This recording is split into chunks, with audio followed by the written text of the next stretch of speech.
എത്ര നാളുണ്ടായിരുന്നു റിലേഷൻ? ഞാൻ ഏകദേശം ഒരു 9. ഞാൻ ഇപ്പൊ എടുക്കുന്ന രണ്ടാമത്തെ ബ്രേക്കപ്പ് നായകനാട്ടോ. വേറൊരാളെ എടുത്തിട്ടുണ്ടായിരുന്നു, പേര് പറയുന്നില്ല. അതും ബ്രേക്കപ്പ് ആയിരുന്നു, പക്ഷെ സക്സസ് ആയി പുള്ളിയുടെ ജീവിതം. അതെ, ഇത് ഞാൻ ഏകദേശം ഒരു 9ാം ക്ലാസ് അല്ല 9-10 വർഷത്തോളം റിലേഷൻഷിപ്പിലുണ്ടായിരുന്നു. അത് നേരെ പകുതിയായിരുന്നു അദ്ദേഹം. അതെ, 10 വർഷം ഉണ്ടായിരുന്നു. 10 വർഷത്തോളം ഉണ്ടായിരുന്നു. പക്ഷെ ആ സമയത്ത് ഞാൻ ഇങ്ങനെ എത്തിയിട്ടുണ്ടായിരുന്നില്ല, കാരണം ഒരേ ഏജ് ആയിരുന്നു. അന്ന് എത്രാം ക്ലാസ്സിൽ പഠിക്കുമ്പോൾ? അന്നേരം ഞാൻ 7ാം ക്ലാസ്സിൽ പഠിക്കുമ്പോൾ. 7 ആകുമ്പോഴത്തേക്കിന് ഓൾമോസ്റ്റ് 12 വയസ്സല്ലേ? അതെ, 12 വയസ്സിൽ തുടങ്ങി 22 വയസ്സായപ്പോൾ തീർന്നു. അതെ, അതായത് പ്രേമിച്ച് തുടങ്ങേണ്ട ടൈം ആയപ്പോൾ നിങ്ങൾ വിട്ടു ഇടേണ്ടി വന്നു, കാരണം ഏകദേശം ഒരു ഏജ് ആയിരുന്നു. അപ്പോൾ അവർക്ക് മാരേജ് കാര്യങ്ങൾ ആ സമയത്ത്. അതെ, ഫീമെയിലിന് ചിലപ്പോൾ 22 വയസ്സൊക്കെ നമ്മൾ സെറ്റിലായി. നമ്മൾ ആണുങ്ങൾ പൊതുവെ സെറ്റിലാകാൻ കുറച്ച് ടൈം എടുക്കും. അതെ, 22 വയസ്സ് സെറ്റിൽ ആവേണ്ട പ്രായമല്ലല്ലോ. അല്ല, എന്നാലും അവരുടെ വീട്ടിൽ കെട്ടിച്ച് വിടണം എന്നുള്ള രീതി വന്നപ്പോഴത്തേന് അവർക്ക് അറിയായിരുന്നു. കുറേ കഴിഞ്ഞപ്പോഴത്തേനും അറിയായിരുന്നു. തുടക്കമൊക്കെ ബാലചാബല്യങ്ങളായിട്ട് അവർ അഡ്ജസ്റ്റ് ചെയ്ത് വിട്ടു. അവർ പൊയ്ക്കോട്ടെ എന്ന് പറഞ്ഞു. പിന്നെ മൂർത്തിൻ്റെ അവസ്ഥയിൽ കാരണം നമ്മൾ 0 ലെവലിലായിരുന്നു, ഗ്രൗണ്ട് ലെവലിലായിരുന്നു. ഇപ്പോൾ കാണുന്നുണ്ടാവാം, അറിയില്ല. കല്യാണം കഴിഞ്ഞ പുള്ളിക്കാരിയുടെ? കല്യാണം കഴിഞ്ഞു. എവിടെ അയച്ചേ? എനിക്ക് തോന്നുന്നു അമേരിക്കയിലാന്ന് തോന്നുന്നു. ഞാൻ കൂടുതൽ അങ്ങോട്ട് ചെയ്യാൻ പോയിട്ട്. എങ്കിലും നമുക്കറിയാലോ കല്യാണം കഴിഞ്ഞിട്ടുണ്ടാവും. കല്യാണം കഴിഞ്ഞു. ഈ ഒരു സാന്ത്വനം 2 വന്നതിന് ശേഷം കുറച്ചുകൂടെ ഒക്കെ ഹാപ്പിനെസ് ഫേസിലുണ്ട്. 120 എപ്പിസോഡ് അല്ലേ? 100+ എന്തായാലും കഴിഞ്ഞു. അപ്പോൾ ആൾക്കാർ തിരിച്ചറിയുന്നു ഒരുപാട്. How do you feel? I feel like, അതായത് ഐ എം ഫ്ലൈയിങ്. കാരണം സത്യം പറഞ്ഞാൽ ഈ ഇൻഡസ്ട്രിയിൽ ഏറ്റവും കൂടുതൽ ഞാൻ എടുത്തു പറയേണ്ട ഒരു പേരെന്ന് പറഞ്ഞാൽ ഏഷ്യാനെറ്റാണ്. കാരണം ഏഷ്യാനെറ്റ് പൊതുവേ നമുക്ക് തന്നിരിക്കുന്ന ഒരു ഹൈപ്പ് നിസ്സാര ഹൈപ്പല്ല. മാത്രമല്ല അവാർഡ്സിന്, ഇത്തവണ ഏഷ്യാനെറ്റ് അവാർഡ്സിന് നമുക്കൊരു പെർഫോമൻസ് തന്നിട്ടുണ്ട്. കഴിഞ്ഞ ഏഷ്യാനെറ്റ് ടെലിവിഷൻ അവാർഡ്സിൽ നമുക്ക് ഡാൻസ് പെർഫോമൻസ് ഉണ്ടായിരുന്നു. ഡാൻസ് ഒന്നും അറിയത്തില്ലെങ്കിലും ഡാൻസ് ഏഷ്യാനെറ്റ് നമ്മളെ പഠിപ്പിച്ച് നമ്മളെ കൊണ്ട് ഡാൻസ് കളിപ്പിച്ചു. കപ്പിളായിട്ട്, ഞാനും എൻ്റെ വൈഫായിട്ട് ചെയ്യുന്ന കുട്ടിയും കൂടെ കപ്പിളായിട്ട് ഡാൻസ് ഒക്കെ കളിച്ചു.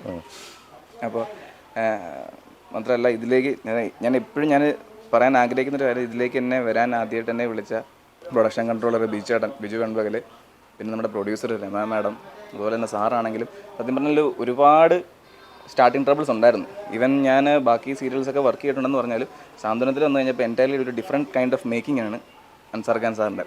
അപ്പം കുറേ സ്റ്റാർട്ടിങ് ട്രബിൾ ഉണ്ടായിരുന്നു. സാർ അതൊക്കെ ക്ഷമയോട് കൂടിയിട്ട് നമ്മളെ അത് ഒരുക്കി എടുത്തിട്ടുണ്ട്. ബാക്കി നിങ്ങൾക്കറിയാം, നിങ്ങൾ കാണുന്നതാണ്. അതിൻ്റെ പിന്നിലൊക്കെ കുറേ അധ്വാനമുണ്ട്. കുറേ അധ്വാനിക്കാൻ നമുക്കൊന്നും ചെയ്യാൻ പറ്റത്തില്ല. അതെ, തീർച്ചയായിട്ടും. ഒരു ലെജൻഡറി ആയിട്ടുള്ള ഡയറക്ടർ അല്ലേ?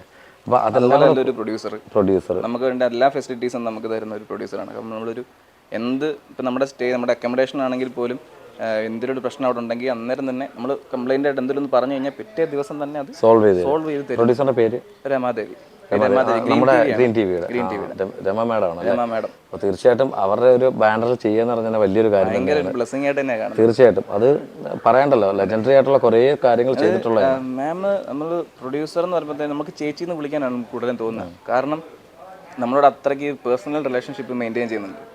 എന്തൊരു ആവശ്യമുള്ളത് നമുക്ക് അങ്ങോട്ട് പറയാം, നമ്മുടെ ഒരു സജഷൻസ് പറയാം, നമ്മുടെ എല്ലാ കാര്യങ്ങളും പറഞ്ഞാൽ കൂളായിട്ട് നിന്ന് കേൾക്കുക. നമ്മൾ വഴക്ക് പറയും, നല്ല രീതിയിൽ വഴക്ക് പറയും. നീ അത് ചെയ്ത് ശരിയായില്ല, മര്യാദയ്ക്ക് ചെയ്തോ എന്നൊക്കെ പറഞ്ഞിട്ടൊരു അമ്മ പറയുന്നത് പോലെ നമ്മളെ കൊണ്ട് അത് പറഞ്ഞത് ചെയ്യിക്കാൻ നമുക്കൊരു വിഷമം തോന്നത്തില്ല. ഇല്ല, ഒരിക്കലും തോന്നത്തില്ല. വിഷമം അന്ന് പറയുമ്പോഴത്തേനും ഇങ്ങനെയൊക്കെ നോക്കി നമ്മളിങ്ങനെ നിൽക്കും. പക്ഷെ അത് അത്രേ ഉള്ളൂ, നമ്മളെ ബെറ്റർ ആക്കാൻ വേണ്ടിയിട്ട് പറയുന്നതാണ്. തീർച്ചയായും നമ്മൾ രക്ഷപ്പെടാൻ വേണ്ടി, നന്നാക്കാൻ വേണ്ടി പറയുന്നത്. അതെ, തീർച്ചയായിട്ടും. ഇതൊരു ബിസിനസ് എന്നുള്ള രീതി മാത്രം കാണാതെ ഇതിനകത്തൊരു എല്ലാ അഭിനയിക്കുന്ന ആർട്ടിസ്റ്റുകളുടെ ഒരു പേഴ്സണൽ റിലേഷൻഷിപ്പ് മെയിൻറ്റെയിൻ ചെയ്യുന്നുണ്ട്. അപ്പോൾ തീർച്ചയായിട്ടും സമയമായി ഷോട്ടിന്.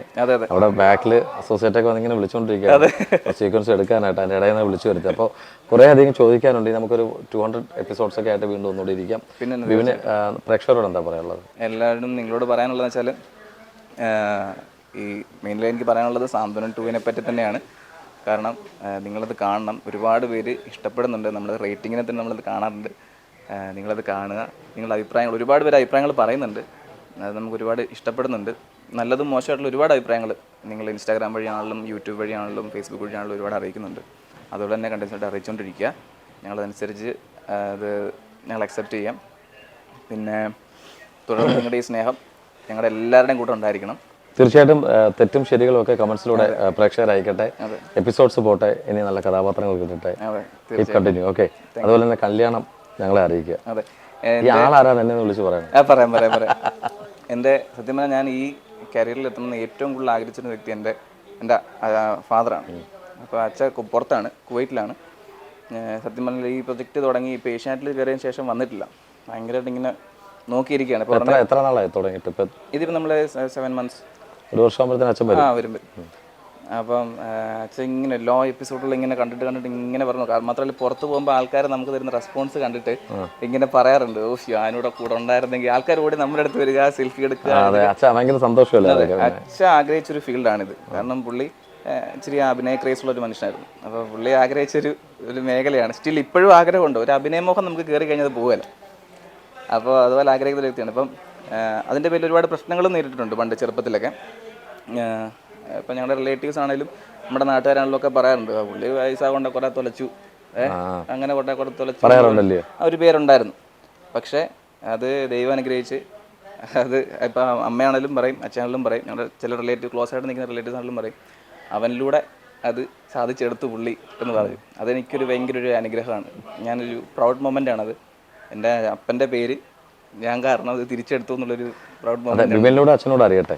അച്ഛനുള്ള വിപിൻ അറിയാനായിരുന്നു ആഗ്രഹം. പക്ഷേ തിരിഞ്ഞു പോയ പൈസ തിരിച്ചു പിടിക്കാം, അത് കുഴപ്പമില്ല. നമുക്ക് ദൈവം ആയുസ്സും ആരോഗ്യം തന്നു കഴിഞ്ഞാൽ ഉറപ്പായിട്ട് നമുക്ക് തിരിച്ചു പിടിക്കാം. ഇത് കണ്ടിന്യൂ ചെയ്യുക, നന്നായിട്ട് അഭിനയിക്കുക, നന്നായിട്ട് കൊണ്ടുപോകുക. ഓക്കെ, എല്ലാവിധ ഭാഗങ്ങളും. Thank you so much. Thank you so much.